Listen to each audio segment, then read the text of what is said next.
Tadi pertanyaan terkait contoh bid'ah. Baik, saya kasih kaidah saja, karena kalau contoh terlalu bukan terlalu cetok. Jadi saya kasih kaidah saja bahwa di dalam beragama kita butuh dalil. Maka kalau kemudian kita menentukan hitungan dan dijadikan sebagai sesuatu yang rutin, menentukan waktu, menentukan tempat, menentukan cara, maka dalam masalah ibadah itu disebut bid'ah. Pertama, jika itu diperuntukkan untuk Allah. Kedua, itu waktunya ditentukan malam Jemuah Kliwon. Tempatnya ditentukan masjid tua. Caranya bilangannya ditentukan 235 misalnya. Kemudian apa lagi? Selain itu tadi, jenisnya ditentukan. Misalnya bawa ayam cemani misalnya. Kemudian caranya ditentukan, urutan-urutannya. Maka itu disebut bid'ah. Maka selama tidak ada aturan dari Nabi, maka itu dilaksanakan tidak mengikat.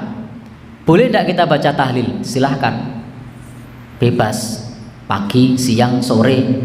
Berapa jumlahnya?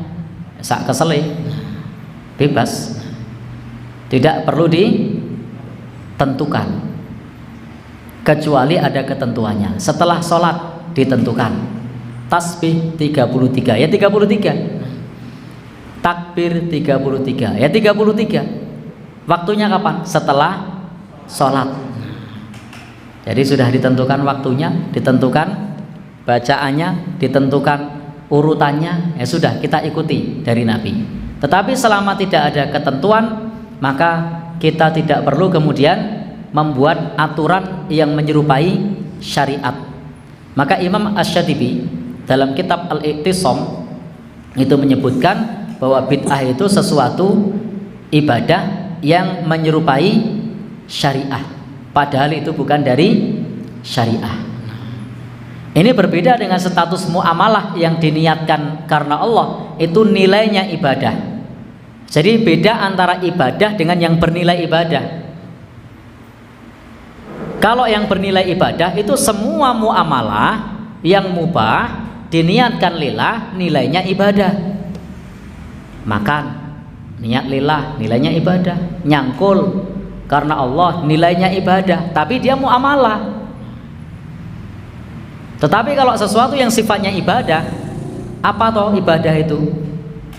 Ad-du'a wal ibadah. Doa itu adalah ibadah.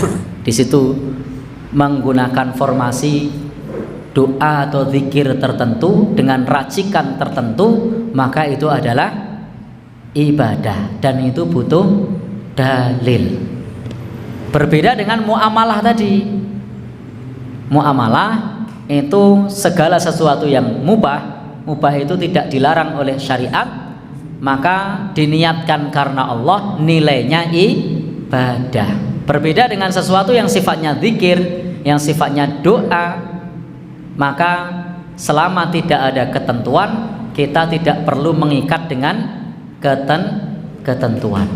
Tidak perlu mengikat dengan ketentuan, artinya bebas. Bisa dipahami ya?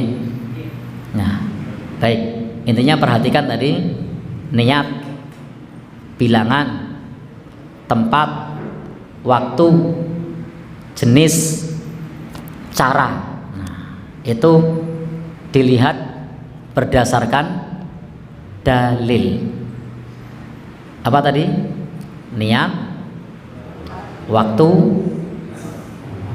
tempat, bilangan, jenis, cara.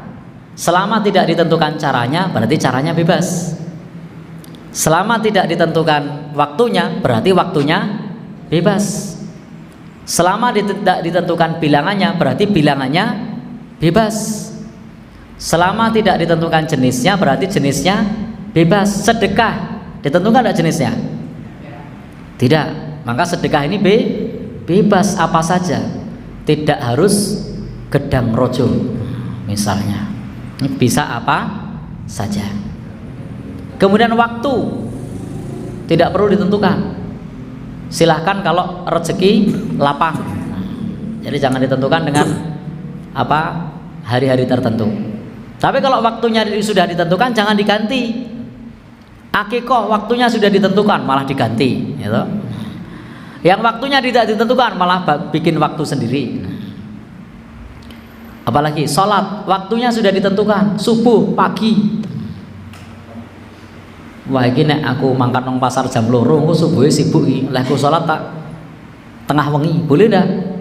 Ndak boleh. Nah, ini menyalahi aturan waktu. Kurban ada aturannya. Kapan aturannya?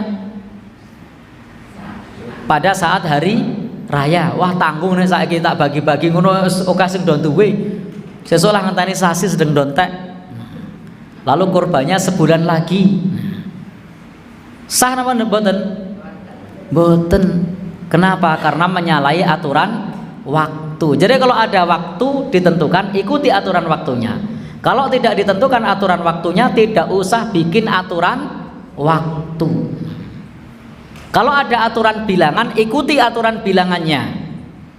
Tapi kalau tidak ada aturan bilangan, ya sekuatnya.